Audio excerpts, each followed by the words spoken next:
우리 3일 동안 또 주님 은혜 가운데 평안하셨습니까? 우리 하나님 말씀 신약성경 골로새서 1장에 있는 말씀을 우리 같이 보겠습니다. 빌립보서 다음에 골로새서지요. 에베소서, 빌립보서 다음에 골로새서. 신약성경 370페이지 정도 됩니다.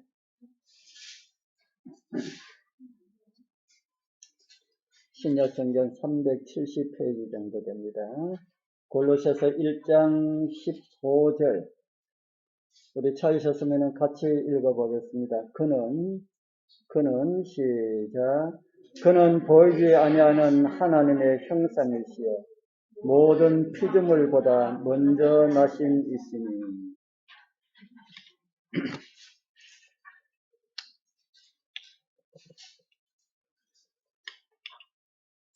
우리는 지난 화요일 저녁 시간에는 여호와 앤드 예수라고 하는 이런 제목으로 여호와께서 가지고 계시는 그 영광과 똑같은 영광을 가지셨던 예수님의 영광을 우리는 말씀으로 확인하였습니다.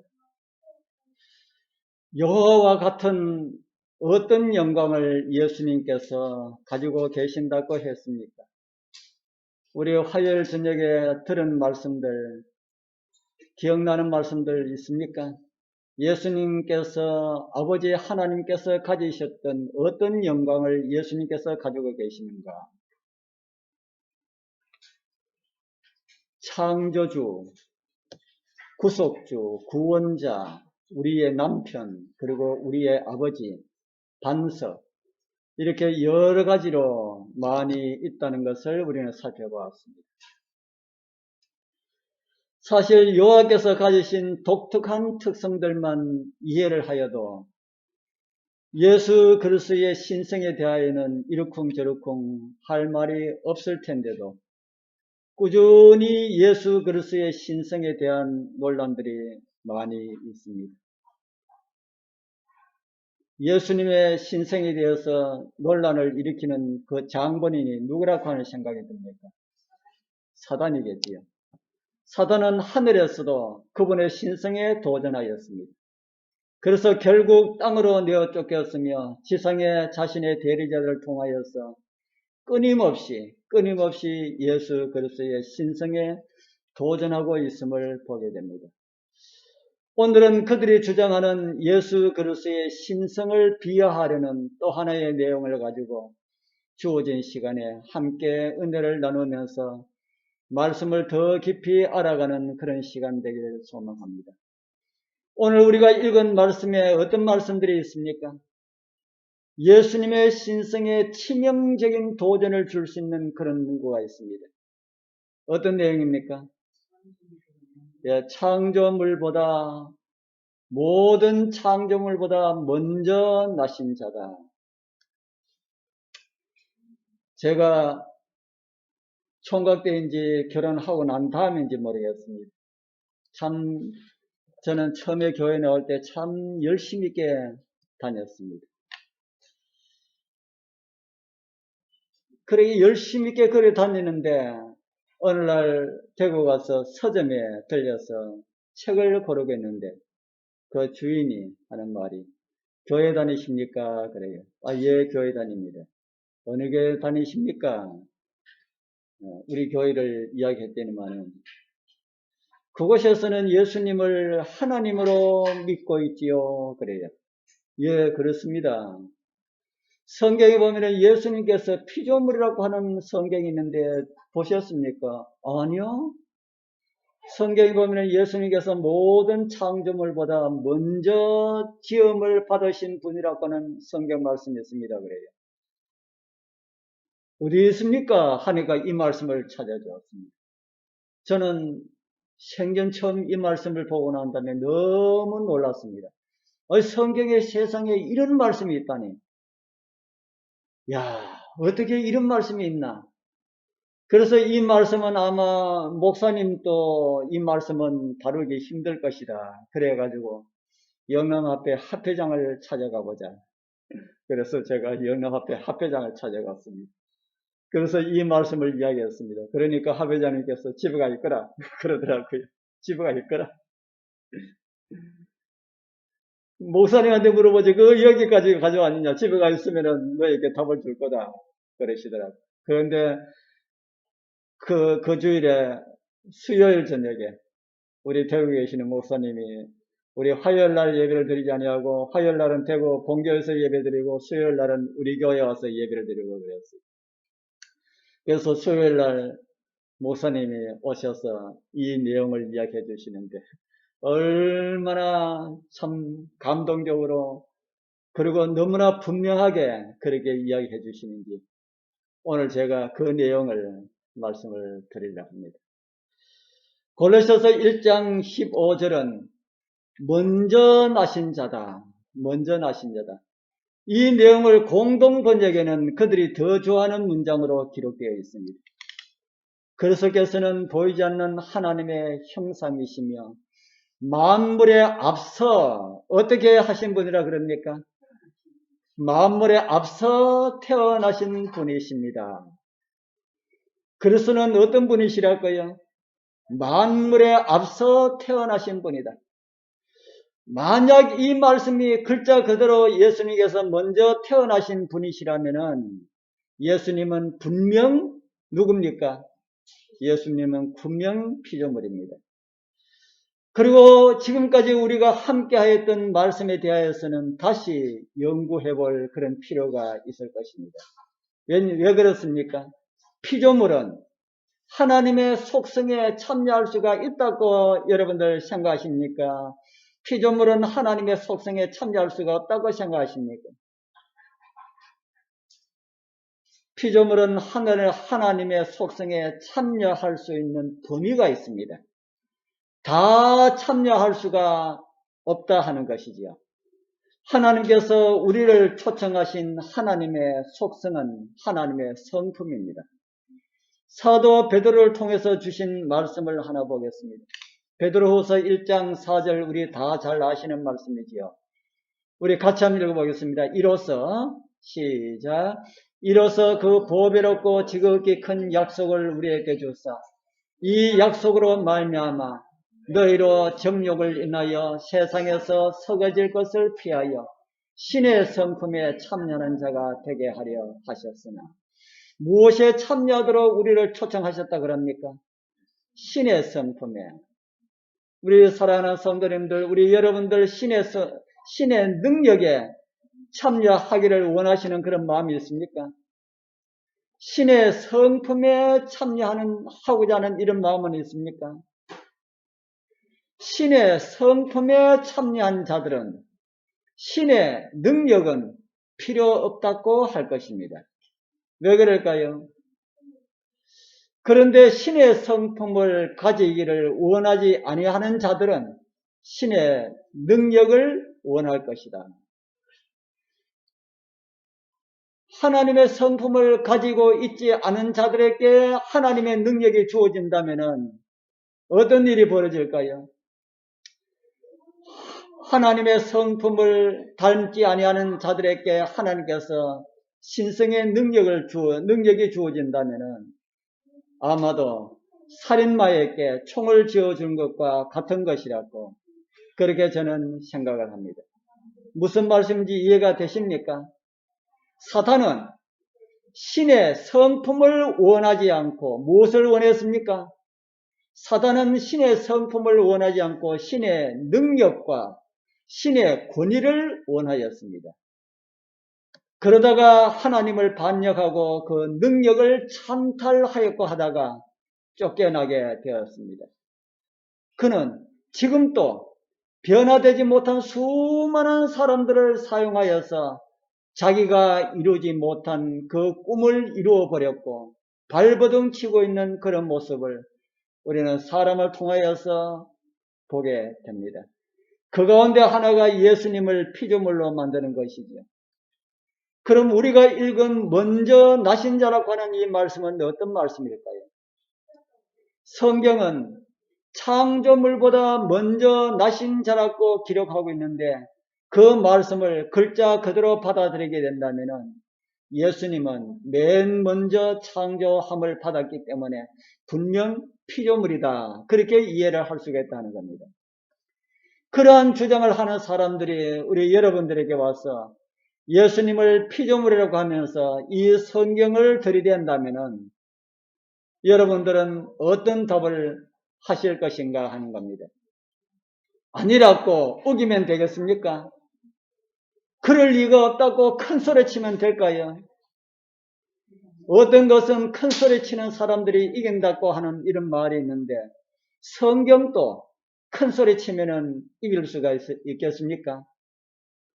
우리는 성경에 대한 문제들은 다 성경으로 풀어가야 합니다. 신앙적인 문제들은 신앙적으로 풀지 못하면은 풀어갈 수가 없다 하는 것입니다. 정말 예수님께서 다른 피조물보다 먼저 창조함을 받았는지, 과연 예수님께서 다른 피조물보다 먼저 지음을 받았는지, 아니면은 이 말씀이 다른 어떤 의미가 있는 말씀인지, 오늘 우리 성도님들, 비록 작은 우리 수지만은 이 말씀에 대한 분명한 이해가 있게 되기를 소망합니다. 그래서 이 말씀을 가지고 오는 사람들에게 대답할 것을 미리 준비하시는 그런 시간이 되었으면 좋겠습니다. 먼저 나신 자로 번역된 헬라어는 프로토토코스라고 하는 용어입니다.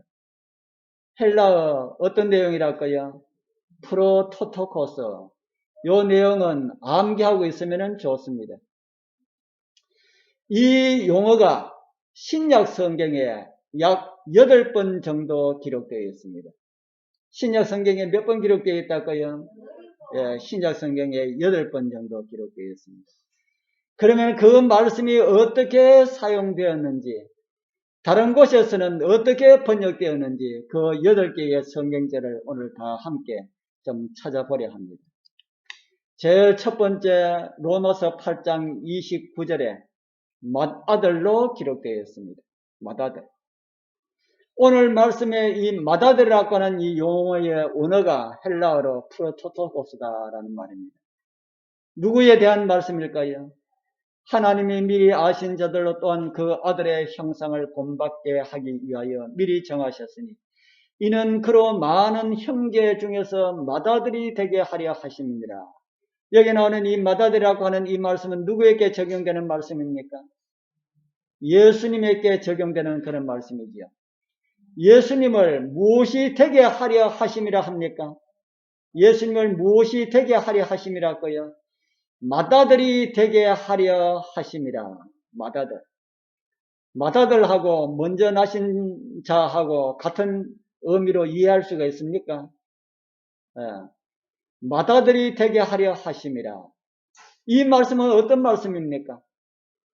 맏아들이라면은 그냥 맏아들을 하면 되는데 아닌데, 맏아들이 아닌데 맏아들이 되게 한다. 이런 말씀으로 이해할 수가 있습니까? 이 말씀은 우리를 구원하기 위한 하나님의 계획 가운데서 예수 그리스도께서 사람으로 오셔서 지구에 맏아들이 되게 하려 하셨다라는 그런 말씀으로 우리는 이해를 할 수가 있습니다. 지구의 맏아들 누굽니까? 지구의 제일 맏아들 누굽니까? 아담입니까? 지구의 맏아들은 아담이지요. 아담 이후 수많은 사람들이 태어나고 죽었는데 아담 후 약 4,000년 후에 태어난 사람이 지구의 맏아들이 될 수가 있습니까? 없습니까? 지구 창조 이후에 4,000년이나 지나서 태어난 사람이 지구의 맏아들이 될 수가 있습니까? 없습니까? 시간으로나 혈통으로나 어떤 것이라 할지라도 할 수도 없고 될 수도 없다는 그런 말이지요. 그러나 그런 가운데서도 가능하게 하시는 하나님의 역사가 예수 그리스도를 무엇이 되게 하셨다 합니까? 예수 그리스도를 아담 이후 약 4,000년 후에 태어난 예수 그리스도를 무엇이 되게 하셨다고요? 지구의 맏아들이 되게 하셨다. 그래서 이런 말씀이 그 의미를 더해줍니다. 고린도서 15장 22절에 이런 말씀이 있습니다. 아담 안에서 모든 사람이 죽은 것 같이 그리스도 안에서 모든 사람이 삶을 얻으리라. 맏아들은 죽었고 그리스도 안에서 모든 사람이 삶을 얻기 위하여서 그리스도를 맏아들로 세우셨다. 그리스도를 맏아들로 세우셨다. 다른 말로 하면 그리스도를 프로토토코스로 세우셨다라는 말씀으로 이해를 할 수가 있습니다. 이 말씀만 해도 먼저 나신 자에 대한 이해가 다 풀리게 됩니다. 두 번째, 히브리서 1장 6절에 또 이런 말씀이 있습니다. 또 맏아들을 이끌어 세상에 다시 들어오게 하실 때에 하나님이 모든 천사가 저에게 경배할지어다. 맏아들이라고 번역된 말씀이 히브리서에도 있습니다. 이 말씀도 예수님에 대한 말씀이지요. 예수님이 맏아들이 되게 하시어서 인류를 구원하시고자 하시는 구속 사업을 마치실 것이라고 하는 이런 말씀입니다. 로마서의 말씀과 그 의미가 거의 비슷한 그런 말씀이라는 것이죠. 이제 세 번째 맏아들로 번역된 말씀이 누가복음에 있습니다. 누가복음 2장 7절에 보면은 맏아들을 낳아서 강보로 사서 그 위에 누였다. 이 말씀은 마리아와 아기 예수님의 탄생과 관련된 그런 내용입니다. 네 번째 말씀은 또 히브리서에 있습니다. 믿음으로 유월절과 피 뿌리는 예를 정하였으니 이는 장자를 멸하는 자로. 여기는 프로토토코스를 히브리서 11장 28절에는 장자로 번역되었습니다. 여기 나오는 이 이야기는 언제 이야기입니까? 출애굽 때의 경험을 말씀하고 있지요. 이곳에 기록된 장자는 애굽의 장자를 가리키는 말이고요. 6월절 애굽의 장자들의 죽음과 이스라엘의 장자들이 구원받는 그런 이야기로 설명하고 있는 그런 말씀입니다. 다섯 번째 찾아볼 말씀도 히브리서 12장 23절에 기록된 장자로 번역된 말씀입니다. 이 말씀은 하늘에 무엇이 있다고 기록하고 있습니까? 하늘에도 무엇이 있다고요? 하늘에도 장자들이 있다. 다른 말로는 맏아들들이 있다. 장자들의 총회와 관련된 말씀으로 우주로 우리의 시야를 돌리게 하는 그런 말씀이지요. 언제 장자들의 총회와 관련된 말씀을 한번 드린 일이 있는 것 같습니다. 욥기에서도 그런 정보들을 우리에게 주고 있지요. 욥기 1장 6절에 보면은 하루는 하나님의 아들들이 와서 여호와 앞에 섰고 사단도 그들 가운데 왔는지라. 하나님의 아들들이 와서 여호와 앞에 서 있는데 그들 가운데 누구도 있다고 합니까? 사단도. 그래서 하나님께서 사단에게 물었지요. 욥기 1장 7절에 여호와께서 사단에게 이르시되 네가 어디서 왔느냐? 사단이 여호와께 대답하여 가로되 땅에 두루 돌아 여기저기 다녀왔나이다. 하늘에 기록된 장자들의 총회에 온 우주의 장자들이 모였는데 사탄이 그곳에 어떻게 갔을까? 결론적으로 말씀을 드린다면은 지구의 장자로 사탄은 그곳에 갔다 하는 것입니다.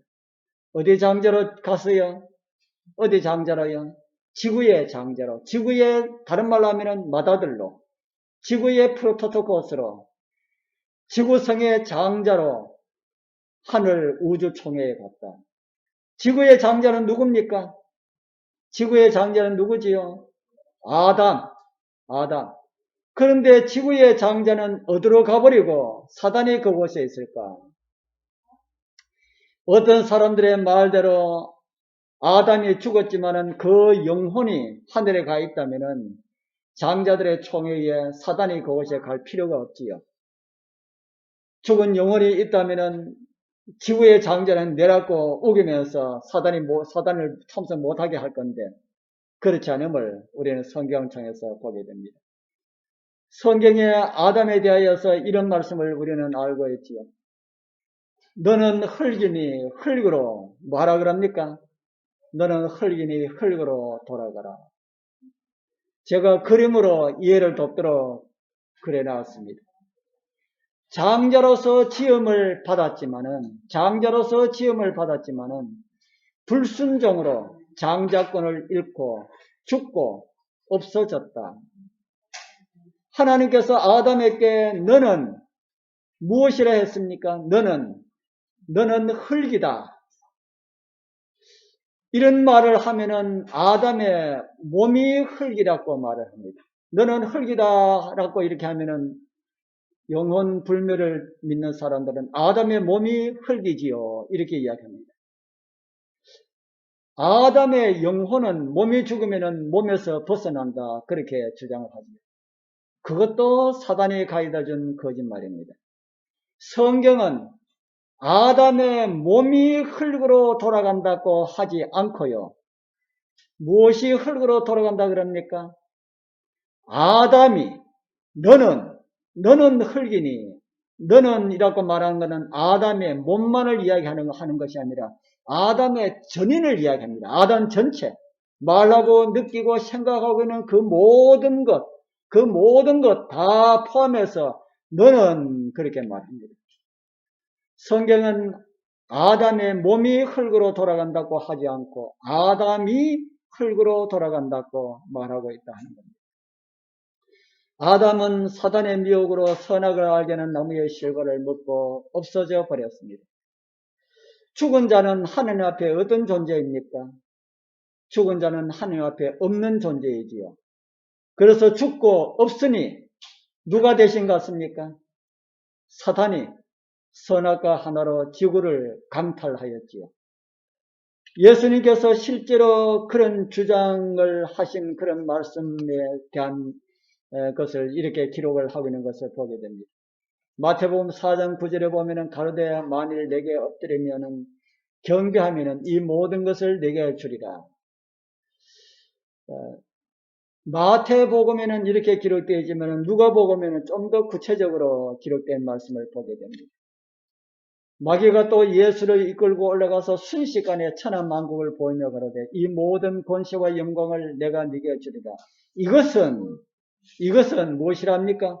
이것은 내게 넘겨준 것이므로 이렇게 말을 하지요.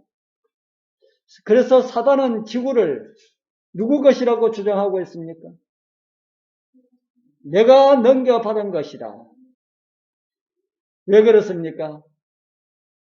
무엇이 되었기에 지구의 장자 마다들 자리를 찬탈하였기 때문에 그렇게 주장한다 하는 겁니다.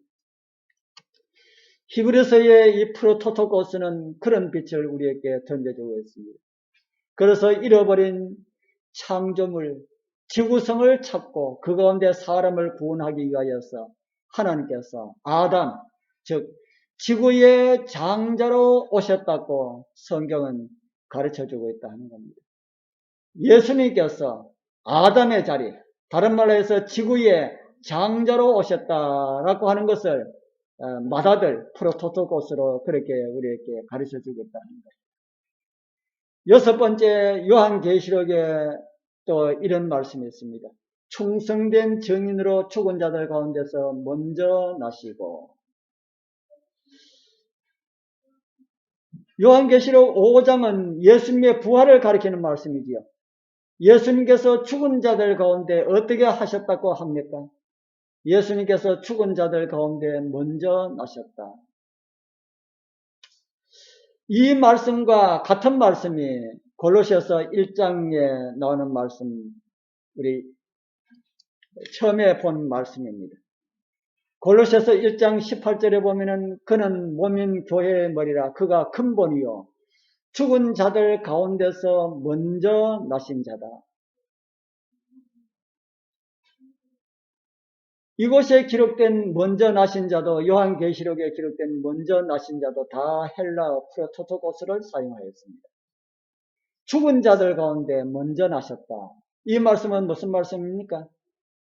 예수님께서 죽은 자들 가운데 가장 먼저 부활하셨다라는 이런 말씀으로 읽을 수 있습니까? 그렇게 성경은 말씀을 하고 있습니다. 그런데 성경은 어떻게 말하는지 우리 좀 찾아보도록 하겠습니다. 여러분들은 예수님보다 먼저 부활한 사람들이 있다는 것을 믿고 있지요. 예수님보다 먼저 부활한 사람 누가 있습니까? 부활했다가 또 죽는 사람 말고요. 부활해서 죽지 아니할 그런 몸으로 부활한 사람 누가 있습니까? 그런 사람 있지요. 성경에 있는 말씀을 보도록 하겠습니다. 성경은 아주 또 어리둥절한 말씀을 우리에게 주고 있습니다. 요한복음 3장 13절 하늘에서 내려온 인자 외에는 누가 없다 그럽니까? 하늘에 올라간 자가 없느니라. 그렇다면은 예수님 외에 하늘에 올라간 자가 있다는 겁니까? 없다는 겁니까? 그러면은 우리 여러분들 모세, 에녹, 엘리야 이들은 다 어디가 있을까요? 우리가 알고 있는 모세, 에녹, 엘리야 다 어디가 있을까요? 예수님께서 요한복음 3장 13절에 하늘에서 내려온 인자 외에는 하늘에 올라간 자가 없다 그러지 않습니까? 우리가 모세와 엘리야 이런 분들에 대한 우리 어디에 있는지 그부터 좀 살펴봐야 되겠지요. 마태복음 16장 28절과 17장 4절에는 변화사에 관한 광경을 우리에게 보여줍니다.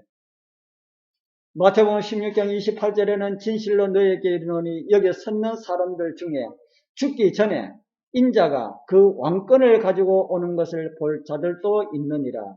이 말씀은 무슨 말씀 같습니까? 여기 있는 너희들 가운데 내가 재림하는 모습을 볼 사람들이 있다 이런 말씀이지요. 그러고 난 다음에 17장 1절부터 이런 말씀이 있습니다. 예수님께서 엿새 후에 베드로와 야고보와 그 형제 요한을 데리고 다른 높은 산에 올라가셨더니 저희 앞에서 변형되사 그 얼굴이 해같이 빛나며 옷이 빛과 같이 휘어졌더라. 그때에 모세와 엘리야가 예수로 더불어 이 말씀하는 것이 저에게 보이거늘 예수님께서 변화산에서 기도하실 때에 누가 나타났습니까? 모세와 엘리야가 나타났지요. 후에 베드로는 이 광경을 예수님의 재림의 광경으로 연관을 지어서 설명을 한 말씀이 있습니다. 베드로서 1장 16절에서 18절에 보면은 우리 주 예수 그리스도의 능력과 강림하심을 예수님의 재림을 너희에게 알게 한 것은 공교히 만든 이야기를 쫓은 것이 아니요 우리는 그의 크신 위엄 예수님의 재림의 광경을 친히 본 자라 그렇게 말합니다. 그러면서 어디서 보았는지를 이제 그 다음 절에 말씀하는데 바로 변화산에서 그 광경을 보았다. 변화산에서 예수님의 재림의 광경을 보았다 그렇게 말을 하고 있습니다.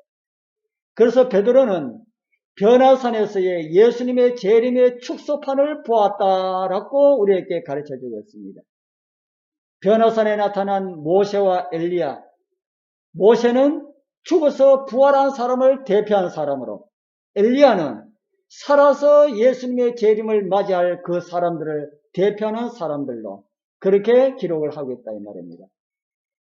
이곳에 나타난 모세와 엘리야는 누굴까요? 진짜 모세와 엘리야입니까? 성경은 엘리야는 어떻게 됐다 그럽니까? 엘리야는 회리바람을 타고 성천하였다 그렇게 기록하고 있죠. 공동번역에도 그런 말씀을 그렇게 하고 있습니다. 하늘로 올라갔다. 엘리야가 정말 하늘에 올라갔습니까? 성경이 그렇게 말을 하고 있지 않습니까? 그러면은 엘리야와 함께 나타난 모세는 어떻습니까? 예, 모세는 여러분들 모세가 부활했다고 하는 말 들어보셨습니까? 예, 모세가 부활했다고 하는 말 성경에 없습니다. 그런데 우리 성경을 자세히 찾아보면은 그런 힌트를 좀 볼 수가 있는 말씀들이 있죠. 신명기 34장 5절에서 6절에 보면은 모세가 죽어서 벳볼 맞은편 모압 땅에 있는 골짜기에 장사되었고 오늘까지 그 묘를 아는 자가 없다. 이 기록은 신명기는 모세가 기록했는데 모세 다음엔 좀 몇 절은 여호수아가 기록을 했습니다. 그런데 모세가 죽었지만은 모세의 묘를 여호수아가 안다 그랬습니까? 모른다 그랬습니까? 여호수아가 모른다. 모세가 죽었는데 모세가 죽는 것도 보지 못하였고 아무것도 보지 못하였습니다. 그냥 시내산에 어딥니까?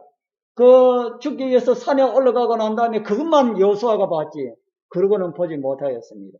성경에는 거기에 대해서 침묵을 하고 있다 이 말입니다. 그리고 긴 세월이 흐르고 난 다음에 유다서에 모세의 시체에 대한 내용을 이렇게 기록을 하고 있습니다. 유다서 1장 9절 천사장 미가엘이 모세의 시체에 대하여 마귀와 다투어 변론할 때에 미가엘에 대해서 우리 여러분들 잘 이해를 하시죠?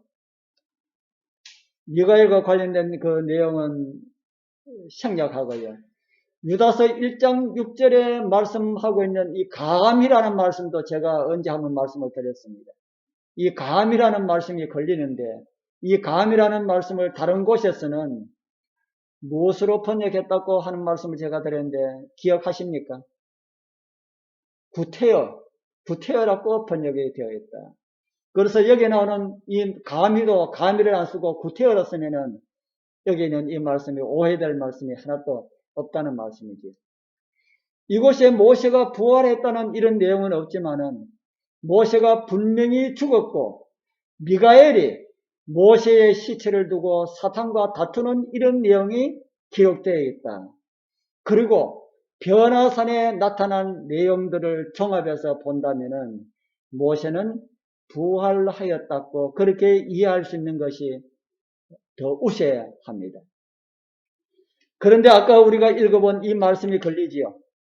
하늘에서 내려온 자, 곧 인자 외에는 누가 없달까요? 하늘에 올라간 자가 없다. 하늘에 올라간 자가 없다.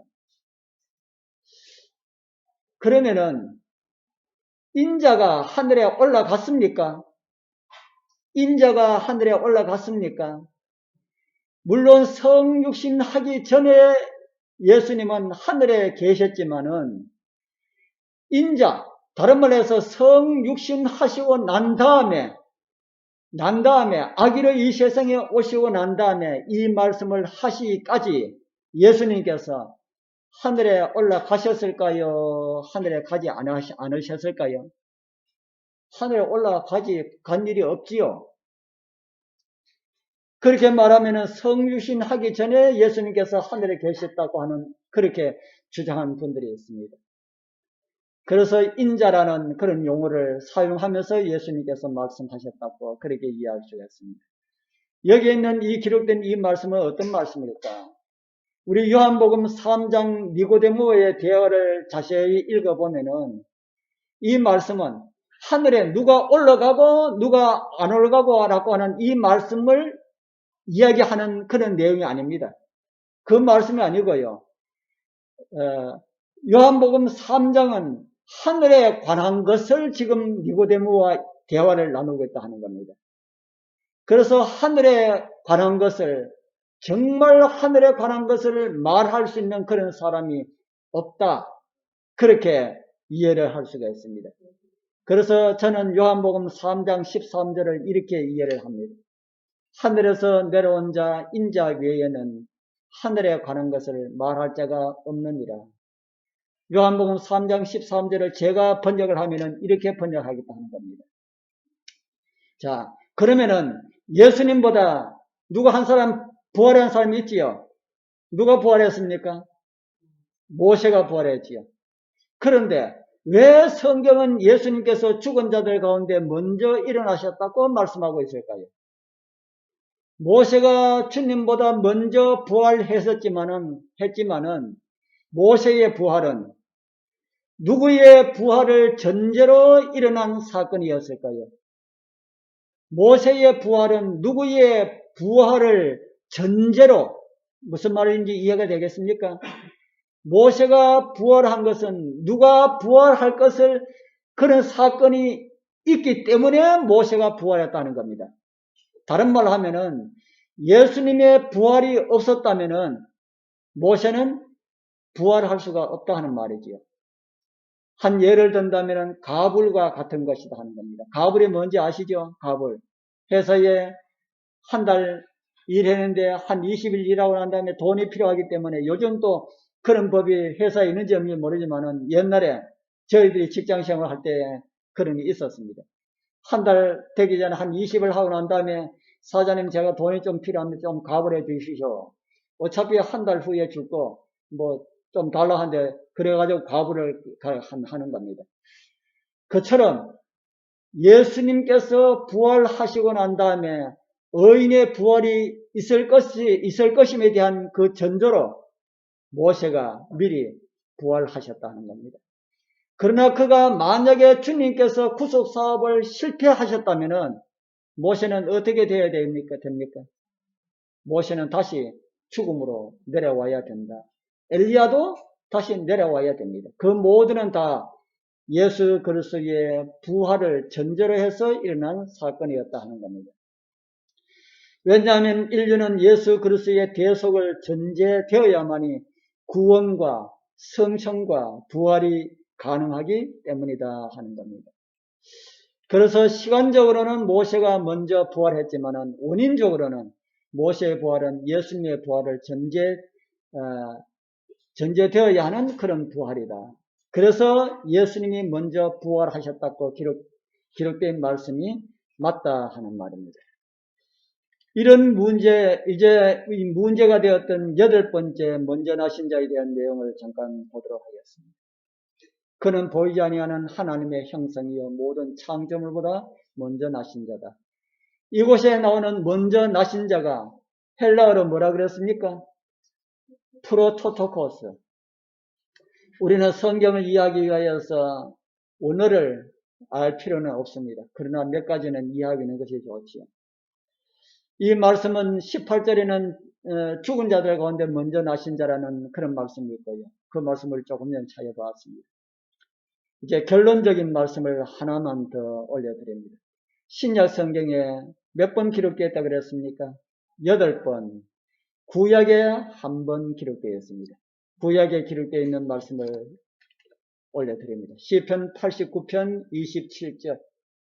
내가 또 저로, 여기에 저는 다윗을 이야기합니다. 다윗으로 뭐를 삼고요? 장자로 삼고 세계 열왕의 으뜸이 되게 하며. 다윗은 이새의 막내 아들이었습니다.